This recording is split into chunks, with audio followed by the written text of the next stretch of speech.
Apa yang harus saya lakukan ketika saya ingin poligami tetapi istri malah ingin minta cerai? Masya Allah.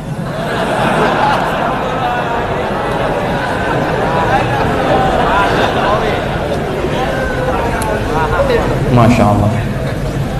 Baru minta hafal Quran sudah minta poligami, luar biasa. Ya. Quran surah yang keempat ayat yang ketiga gitu kan. Poligami itu bukan keinginan. Kalau ingin, mungkin yakin nih saya setiap bapak-bapak ingin poligami. Kalau cuma keinginan, ya poligami itu sama dengan monogami. Sama-sama bagian dari anjuran. Sama-sama anjuran yang diikat dengan syarat. Jadi monogami pun maaf diikat dengan syarat. Syarat ketentuan berlaku. Belum memenuhi syarat, belum bisa antum menikah. Awas, jangankan poligami, monogami aja ada syaratnya. Belum terpenuhi, syarat belum ada, belum bisa berlaku bagi antum. Demikian juga dengan poligami. Maka biasanya persoalan poligami bukan sekedar persoalan keinginan, tapi persoalan memenuhi persyaratan-persyaratan yang ada. Jika persyaratan sudah terpenuhi di situ, maka diskusi berlangsung dengan istri. Berikan dulu pendidikan, jangan ujuk-ujuk langsung minta menikah.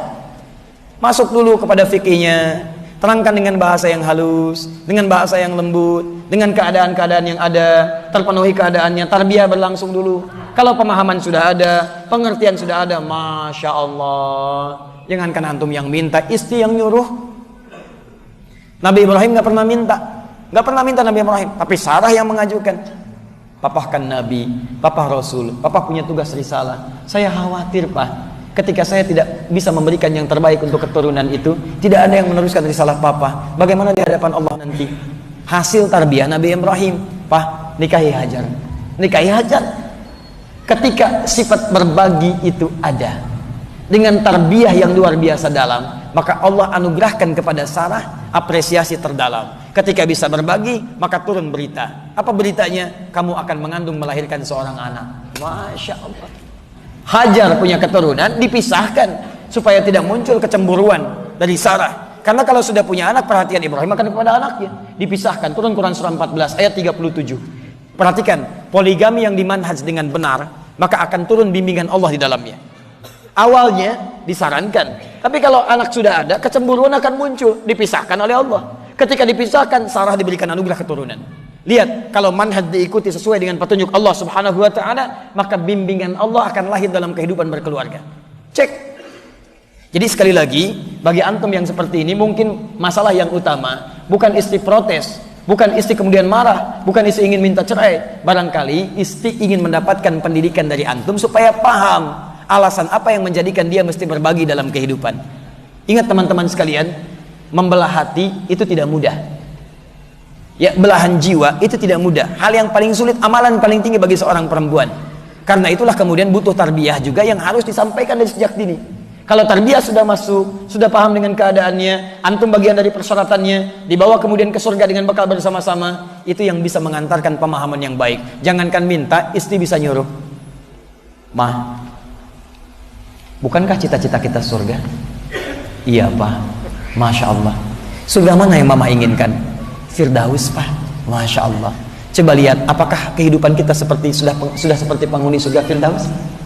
Masya Allah. Sudah belum Pak ya? Yuk kita contoh Nabi. Yuk kita contoh para sahabat.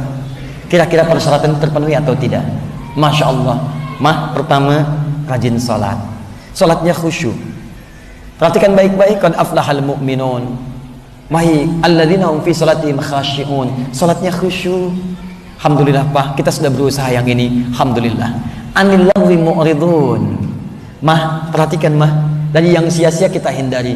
Apakah kita sudah menghindari yang sia-sia? Sudah Pak. Masya Allah.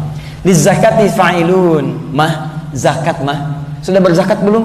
Belum Pak. Kenapa Mah? Karena belum ada yang dizakati. Ayo kita berusaha. Berusaha sampai kita punya harta, siap untuk menunaikan zakat. Tolong Mama doakan Papa supaya bisa mencari nafkah sampai batas nisab untuk berzakat.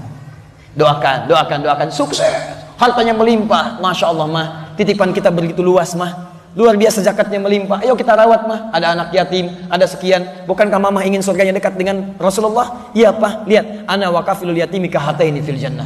Saya dan perawat anak yatim seperti ini di surga. Masya Allah, betul Pak, ayo rawat anak yatim. Banyak anak yatim dirawat, kasih. Pak, Mama kerepotan Pak, anak yatimnya terlampau banyak, mama nggak bisa sendirian merawat. Masya Allah, ada sunnah Nabi mah, yang dengan sunnah itu, Masya Allah. Oh. Yang dengan sunnah itu mudah mah ke surganya. Bisa kita bagi, merawat anak yatimnya gampang, terus berbaginya nyaman, dan ke surganya bisa bersama-sama dengan keadaan yang paling indah. Apa itu Pak? Ini mah kisahnya. Masya Allah. Ketika anak yatim banyak, turun Al-Quran. Apakah mama siap menunaikan perintah Quran? Harus Pak, kan Quran itu pedoman hidup kita. Masya Allah. Apakah mama mau mengamalkan Quran sesuai petunjuk Nabi? Wajib Pak. Bagaimana bisa mengamalkan Quran tanpa petunjuk Nabi? Namanya mah adalah sunnah berbagi. Harus Pak, berbagi itu kan bagian dalam kehidupan. Baik, alhamdulillah. Mama siap? Siap Pak. Baik, berbagi dengan sesama mama yang lain. Kok begitu Pak? Enggak begitu kan Quran. Sunnah mah hidup berumah tangga itu cuma titipan. Bukan sekedar kita berpasangan saja. Kita itu kan berlomba mah untuk saling berpartner mencari surga. Papa membantu mama, mama membantu papa. Sekarang kita sudah saling bantu. Persoalannya, mama insya Allah ahli surga, papa ahli surga. Cuman anak-anak ini siapa yang bisa mengantarkan ke surga? Kalau mama cuma mikirin surga sendiri, bagaimana bisa mengantarkan mereka ke surga? Ayo kita berlomba, bantu mereka mendapatkan surga mereka. Ayo. Kalau begitu ya Pak ya. Iya. Ini bukan cuma hubungan dunia, bukan mah. Kita ini bekerja sama untuk bisa ke surga. Saat kita sudah bisa, kita harus bantu orang lain. Nah kadang kita nggak bisa bantu sendiri mah, kita harus partner dengan orang lain. Baiklah kalau begitu Pak, insya Allah kasih mama kesempatan istikharah dulu. Silahkan. Kalau bisa kita makmuman aja mah, Masya Allah. Luar biasa. Ayo mama berdoa, papa aminkan. Kan biasanya papa yang berdoa, mama aminkan. Ya Allah, ya Allah kuatkan saya, amin.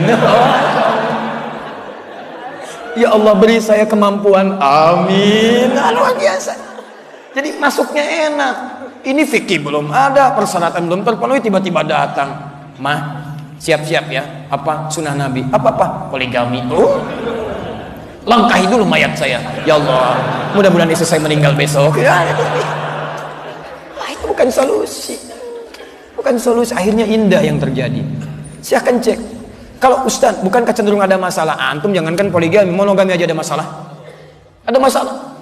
Di setiap hidup itu punya persoalan. Tapi ingat syarat terpenuhi, ketentuan berlaku, diikuti, itu syarat ada, enak hidupnya. Sudah ya, poligami itu sunnah dipraktekkan, bid'ah dibicarakan. Ya. Jadi kalau syarat terpenuhi, sudah baik, jalannya bagus, ayo. Tapi antum jangan paksakan yang seperti ini, tarbiyah dulu. Kan hikmah dari pernikahan itu sakinah, ketenangan. Antum kalau cuma paksakan poligami, sakinah hilang, maka hilanglah hikmah kehidupan berumah tangga di situ. Coba lihat, bukankah antum ingin samara, sakinah, mawadah dan rahmah? Istri kedua antum yang ingin dipoligami namanya samara. Tapi yang pertama misalnya tidak samara, nah itu yang repot. Ya ingat baik-baik, sakinah itu diperoleh dengan cara-cara yang baik. Ya, mawadah diperoleh dengan cara-cara yang indah. Rahmah diperoleh dengan cara-cara tarbiyah yang baik. Kalau dikumpulkan ketiganya, maka kehidupan akan semakin nyaman. Masya Allah. Pulang dari sini, bekerja sama yuk.